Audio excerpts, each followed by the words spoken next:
আরিয়াদায় recent যে ভিডিওটা প্রকাশ পেয়েছে সেটা যাই হোক, তারাই তো মেরেছে, মহিলাকেই তো মারছে, সে 21 হোক আর 11 হোক আর 24 হোক।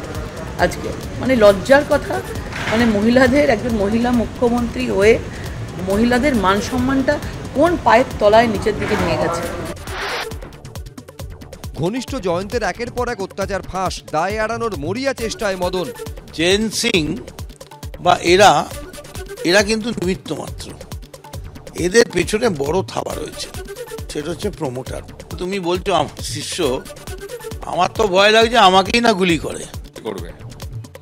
এই যারা ক্রিমিনাল ঘুরে বেড়াচ্ছে আপনারই ঘনিষ্ঠ। না না না না, সরকারের যারা ক্যাডার, যারা টিএমসির ক্যাডার, তারা আইন তো নিজের হাতে তুলে নিচ্ছেন এবং একটা মানে বিক্ষিপ্ত ঘটনা নয়, রেগুলার বেসিসে আজকে এই ঘটনা শুরু হয়েছে।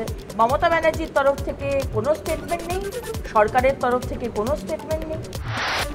মুখ্যমন্ত্রী পুলিশকে পূর্ণ দায়িত্ব দিয়েছেন কড়া ব্যবস্থা নেওয়ার জন্য, ফলে যেটা অন্যায় সেটা অন্যায়, সেই জায়গাটায় তৃণমূল কংগ্রেস কোনোভাবে অপরাধী বা অন্যায় বা অভিযুক্তকে কোনো অবস্থায় ডিফেন্ডও করছে না, সাপোর্ট করার কোনো প্রশ্নই নেই। মানিকতলা উপনির্বাচনের আগে বিস্ফোরক অভিযোগ কুণালের। এআইএফএফ সভাপতি কল্যাণ চৌবে তার এআইএফএফ এর সভাপতি পদের অপব্যবহার করে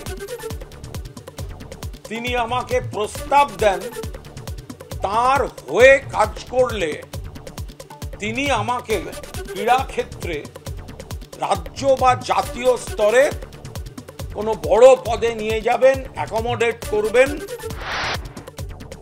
প্রকাশ্যে বিতর্কিত কথোপকথনের অডিও। যদি এখান থেকে বিধায়ক হতে পারি, আমার মনে হবে যে সেখানে আপনার একটা বৃহৎ ভূমিকা থাকবে। তাহলে তো আবার সর্বনাশ হবে। বলি যে যদি কৃতজ্ঞতা স্বরূপ না, যদি ভবিষ্যতেও কখনো খেলাধুলায় সে সর্বভারতীয় পর্যায়ে হোক কি রাজ্য পর্যায়ে হোক, কোথাও আপনার মনে হয়, আমি আপনাকে অ্যাকোমোডেট করার চেষ্টা করব। থ্যাঙ্কস, আপনি বলেছেন, আমার খুব একটা ওসবে আগ্রহ নেই। আমার এবং যে কোনো প্রার্থীর কাজই হলো যে সকলের কাছে ভোট চাওয়া এবং ভোটে জেতার জন্য মানুষের কাছে পৌঁছানো। এই প্রেক্ষিতে আমি বলেছিলাম, যেটা আপনারা শুনেছেন, এই কথাগুলো আংশিকভাবে রাখা হয়েছে। কিছুদিন আগে উনি আমার কাছে এক মিডিয়েটারের মাধ্যমে প্রস্তাব পাঠান, উনি বিজেপিতে যোগ দিতে চান। পচা কল্যাণকে ধরে আমায় যেতে হবে না, নরেন্দ্র মোদী তিনি আমায় চেনেন। রাত পোহালেই 4 কেন্দ্রে উপনির্বাচন। রায়গঞ্জ, রানাঘাট দক্ষিণ, বাগদা ও মানিকতলায় কাল ভোট গ্রহণ। ভোটের নিরাপত্তায় কেন্দ্রীয় বাহিনীর সংখ্যা বৃদ্ধি। 55 কোম্পানির বদলে 4 কেন্দ্রে মোতায়েন থাকবে 70 কোম্পানি।